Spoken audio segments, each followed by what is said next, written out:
Capítulo 2. Oração. Enche a pobreza do homem com a riqueza de Deus. Por 2 horas lutei, esquecido de Deus, e não encontrei nem Deus nem o homem.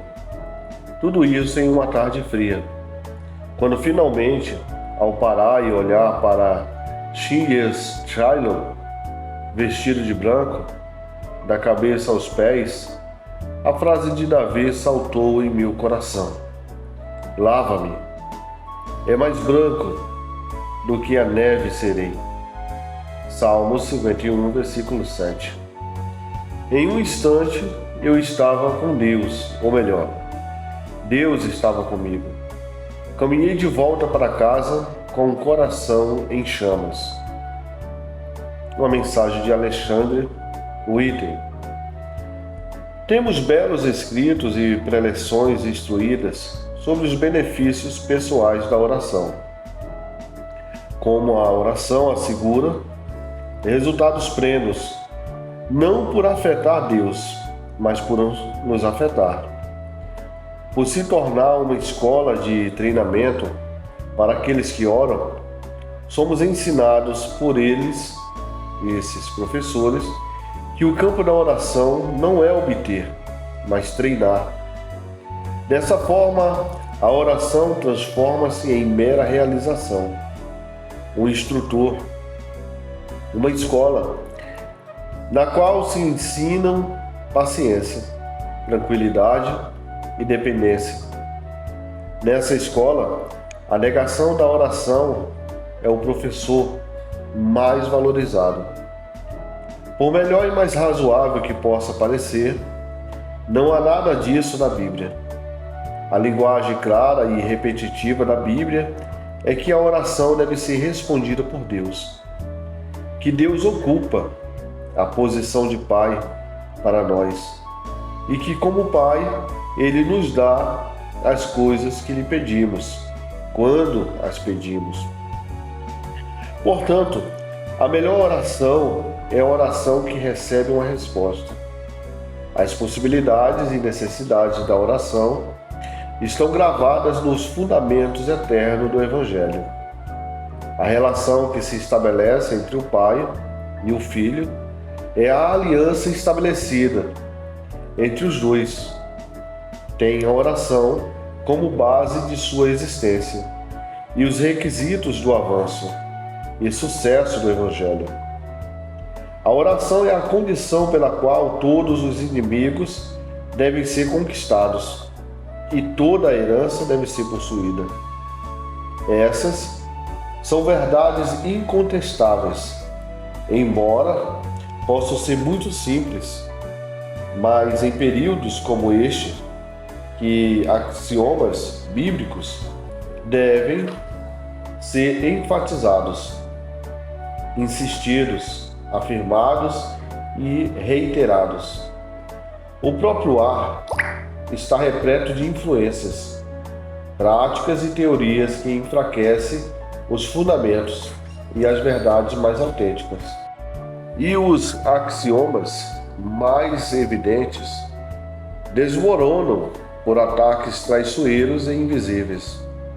Mais do que isso, a tendência deste tempo é um ostensioso desfile de realizações que enfraquece a vida e dissipam o espírito de oração. Pode haver joelhos dobrados e pode haver atitude de oração. Pode haver muitas cabeças curvadas e mesmo assim pode não haver oração séria e real. Oração é trabalho real. Oração é o trabalho vital. A oração tem sob sua guarda o próprio coração da adoração. Pode haver a exibição, a circunstância e a pomba da direção, e todavia não haver oração real.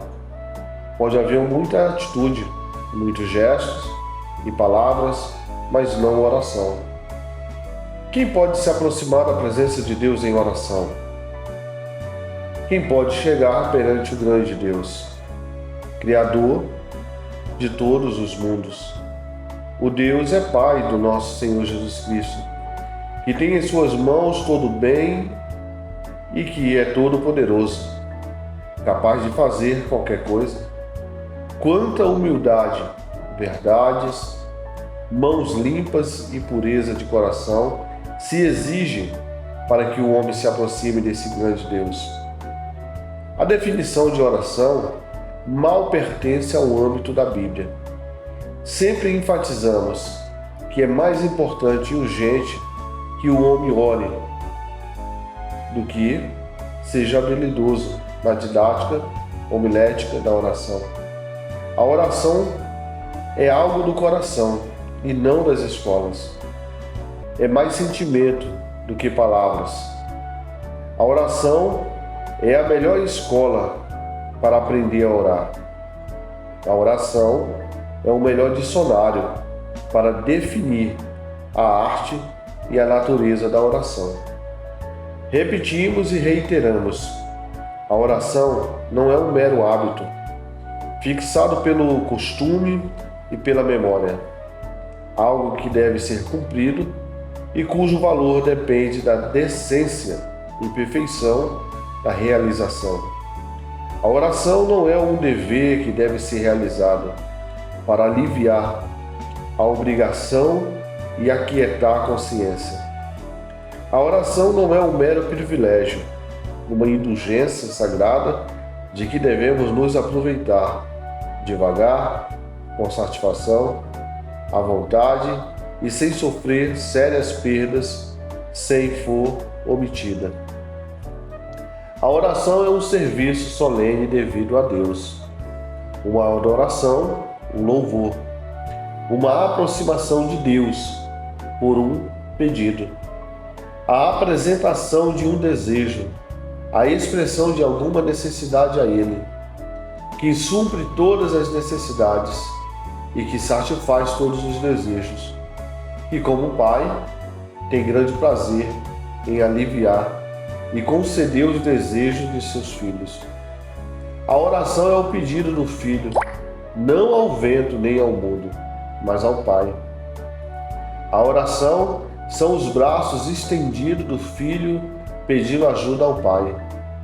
A oração é o clamor do Filho aos ouvidos e ao coração do Pai, e a capacidade do Pai. E ao Pai cabe ouvir, ao Pai cabe sentir, e ao Pai cabe aliviar. Orar é buscar o maior bem de Deus, que não virá se não orarmos. Oração é um clamor ardente e confiante a Deus por alguma coisa específica. A norma de Deus é responder, concedendo o que foi especificamente pedido.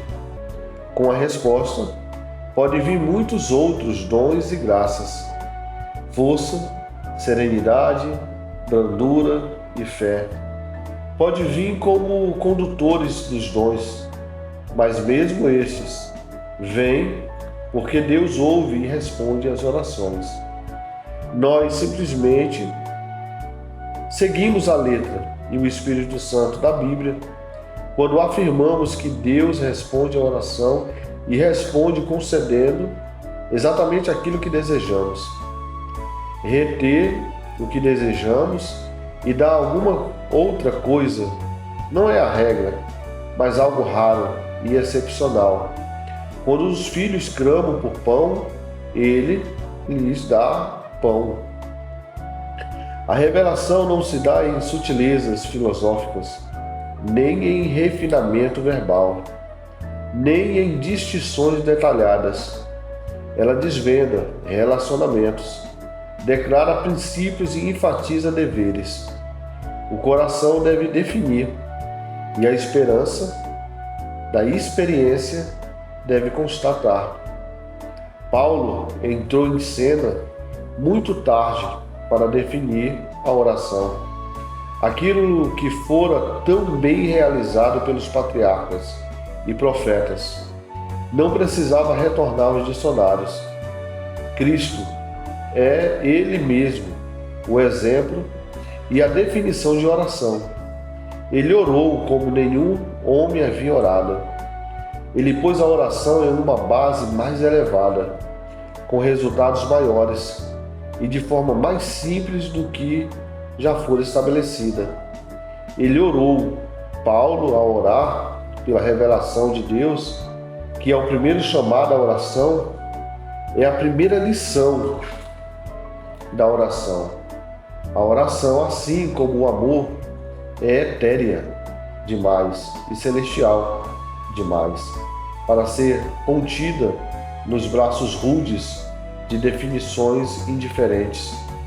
Ela pertence ao céu e ao coração, não somente a palavras e ideias. A oração não é uma invenção trivial do homem, um alívio imaginário para enfermidades imaginárias. A oração não é uma encenação monótona, morta e letal, mas é a ação capacitadora de Deus para o homem, viva e que dá vida, alegre e que traz alegria. A oração é uma conexão de uma alma viva com Deus. Na oração, Deus se curva para beijar o homem e para ajudar o homem em tudo que Deus possa projetar ou o homem possa precisar. A oração enche o vazio do homem com a plenitude de Deus. Ela enche a pobreza do homem com as riquezas de Deus. Ela troca a fraqueza do homem pela força de Deus. Ela bane a pequenez do homem com a grandeza de Deus.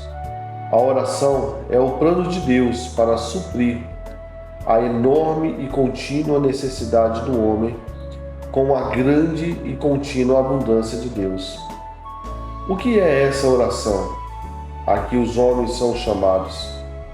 Não é meramente uma formalidade, uma brincadeira de criança. É trabalho sério, difícil, o maior e mais valoroso serviço. O serviço mais divino que o homem pode realizar. A oração eleva o homem do que é terreno e o vincula ao que é celestial. Os homens nunca estão mais perto do céu, mais perto de Deus. Nunca são tão parecidos com Deus. Nunca em mais profunda empatia e em mais verdadeiro companheirismo com Jesus Cristo do que quando estão orando. Amor, filantropia, compromisso santo. Todos esses úteis e queridos para o homem nascem e são aperfeiçoados pela oração. Oração não é meramente uma questão de dever, mas de salvação. Há homens salvos que não são homens de oração. Não, é o dom, a inclinação, o hábito da oração. Um dos elementos ou característica da salvação. É possível ter afinidade com Jesus Cristo e não ser dado à oração? É possível ter o Espírito Santo e não ter o espírito de adoração? Alguém pode ser nascido de novo e não ser nascido para a oração? Não estão a vida do Espírito e a vida de oração coordenadas e coerentes entre si? Pode haver amor fraternal no coração que não é treinado na oração? Tudo isso são perguntas. Temos dois tipos de oração nomeados no Novo Testamento: a oração e súplica. Oração é um termo geral. Súplica é uma forma de oração especial, mais intensa. Essas duas, súplica e oração, devem estar combinadas. Então teremos devoção em sua forma mais ampla e doce, e a súplica com seu senso de necessidade mais fervoroso e mais pessoal. Na comissão de oração de Paulo, que se encontra em Efésios capítulo 6, somos ensinados a estar sempre orando. Assim como sempre estamos em batalha. O Espírito Santo deve ser buscado por intensa súplica. Em nossas súplicas devem ser vivificadas, iluminadas, enobrecidas por sua energia. Deve haver vigilância para essa intensa oração e intensa batalha. A perseverança é um elemento essencial na oração bem-sucedida, bem como em todos os outros âmbitos do conflito. Os santos universais devem ser ajudados a alcançar a vitória com o auxílio das nossas orações. Coragem apostólica, habilidade e êxito devem ser alcançados por meio das orações de soldados santos em todos os lugares. Somente aqueles com visão profunda e verdadeira podem administrar a oração. Aqueles seres viventes de Apocalipse, capítulo 4, versículo 6, são descritos como seres cobertos de olhos, tanto na frente como atrás. Os olhos servem para ver, clareza, intensidade e perfeição. Divisão fazem parte deles. A vigilância e perspicácia profunda estão embutidas neles, a faculdade do saber, e pela oração que os olhos do nosso coração são abertos. Conhecimento claro e profundo dos mistérios da graça estão assegurados pela oração. Tais seres viventes tinham olhos tanto na frente como atrás. Estavam cobertos de olhos. A forma mais elevada de vida é inteligente. A ignorância é degradante e baixa, tanto no reino espiritual como em outros reinos. A oração nos dá olhos para ver Deus. A oração é ver Deus. A vida de oração é conhecimento no interior e no exterior. Toda vigilância exterior, toda vigilância interior, não pode haver oração inteligente sem conhecimento interior. Nossa condição interior e nossas necessidades interiores devem ser sentidas e conhecidas. É preciso oração para ministrar. É preciso vida, a mais elevada forma de vida para ministrar. A oração é a inteligência mais elevada, a sabedoria mais profunda, a mais alegre, mais eficaz, mais poderosa de todas as vocações. É vida, radiante, entusiasmada e eterna. Fora com as formas secas, com hábitos de oração frios e mortos. Fora com a rotina estéril, com atuações insensíveis e mesquinharia na oração. Vamos ao trabalho duro, o principal trabalho do homem, o serviço da oração. Trabalhemos nela com habilidade. Procuremos ser adeptos desse grande serviço da oração. Sejamos mestres na elevada arte da oração. Estejamos tão imersos no hábito da oração, tão devotados à oração, tão repletos de seus ricos sabores, tão ardentes por suas chamas santas, que todo o céu e toda a terra sejam perfumados por seu aroma, e nações, ainda no ventre, sejam abençoadas por nossas orações. O céu será mais pleno e brilhante, com seus habitantes gloriosos. A terra será mais bem preparada para o dia de sua boda, e o inferno terá muitas de suas vítimas roubadas, porque teremos vivido para orar. Não há apenas uma triste e danosa negligência em qualquer tentativa de oração, mas há um desperdício imenso nas aparentes orações que são feitas, como orações oficiais, orações formais, meros hábitos de oração. Os homens apegam-se à forma e à semelhança de algo, depois que o coração e a realidade saíram dela. Essa ideia é ilustrada em muitos que parecem orar.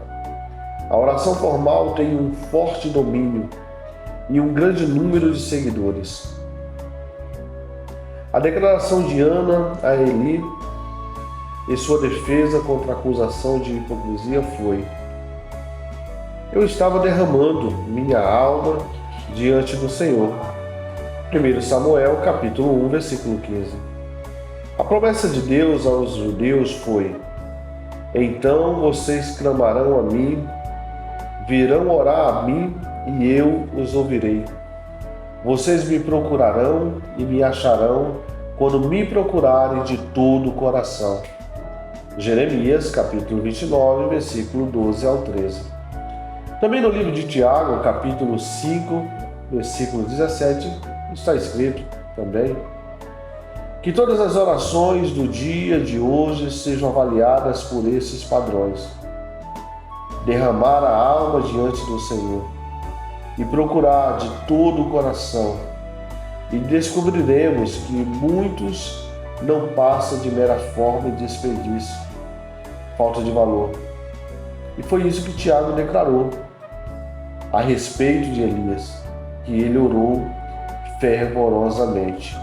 Está lá no livro de Tiago. Nas instruções de Paulo a Timóteo sobre a oração, 1 Timóteo, capítulo 1, versículo 8, temos uma abrangente descrição verbal da oração em suas diferentes áreas, ou variadas manifestações. Estão todas da forma plural: súplicas, orações, intercessões. Declaro as muitas facetas, a infinita diversidade e a necessidade de ir além da simplicidade formal de uma única oração e insistir, acrescentar oração sobre oração, súplica sobre súplica, intercessão e mais intercessão, até que as forças combinadas das orações, em seus modos superlativos, combinem sua pressão e poder acumulativo com a nossa oração. O superlativo e o plural ilimitados são as únicas medidas da oração. O termo oração é o termo comum e amplo para o ato, o dever, o espírito e o serviço, que chamamos de oração. É a afirmação condensada da adoração. A adoração celestial não tem o elemento da oração de forma tão evidente. A oração é a essência manifesta de suma importância e o ingrediente que dá cor à adoração terrena, ao passo que o louvor é o elemento preeminente, abrangente, ornamentador e inspirador da adoração celestial.